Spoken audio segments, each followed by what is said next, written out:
just some Blender workflow experimentations with Mesh Machine. So we're going to start with pretty simple model.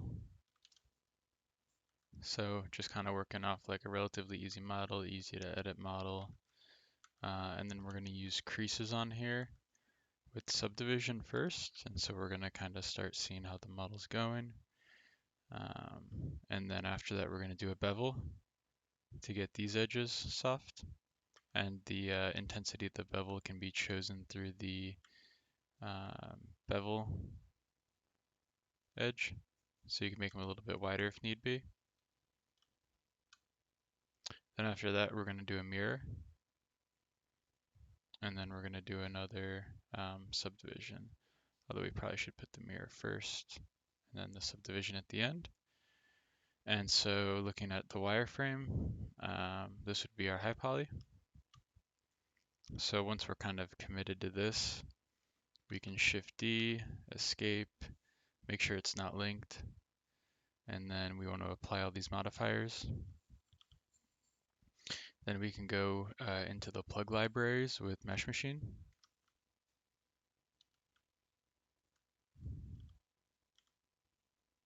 And start adding some stuff into here. So this looks like it's lined up well. Let's go here and let's plug this. So now this geo is actually in here. And it renders out pretty well. Let's add another one. Maybe like this cool cross type thing. And this can be like a small detail here.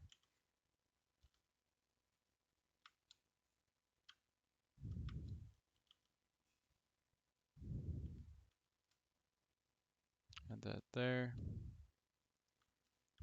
Maybe add like a little vent thing here.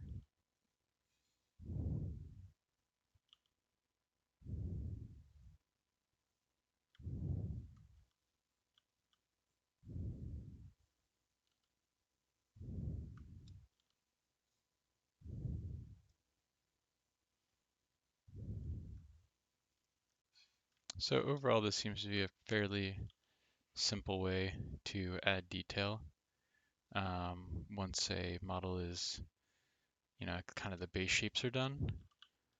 Still not sure about this versus like ZBrush or something. I think the disadvantage with ZBrush is just the editing, probably a little bit tougher, whereas this I'm just kind of all in one piece of software, adding details where I need to.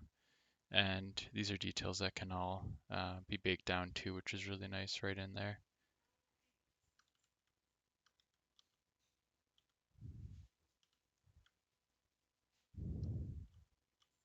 So I think this would be more powerful if I had my own library for this, but for now it's working.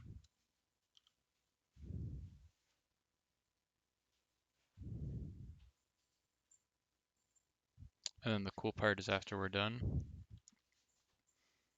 we can mirror to the other side. And then we can also select these the geo here and set the origin to the cursor, and then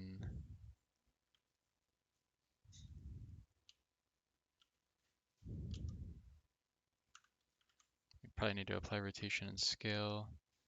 Then we can start mirroring all the other pieces. These types to the other side. Should also probably go to the materials here and make sure we just assign this to all the faces.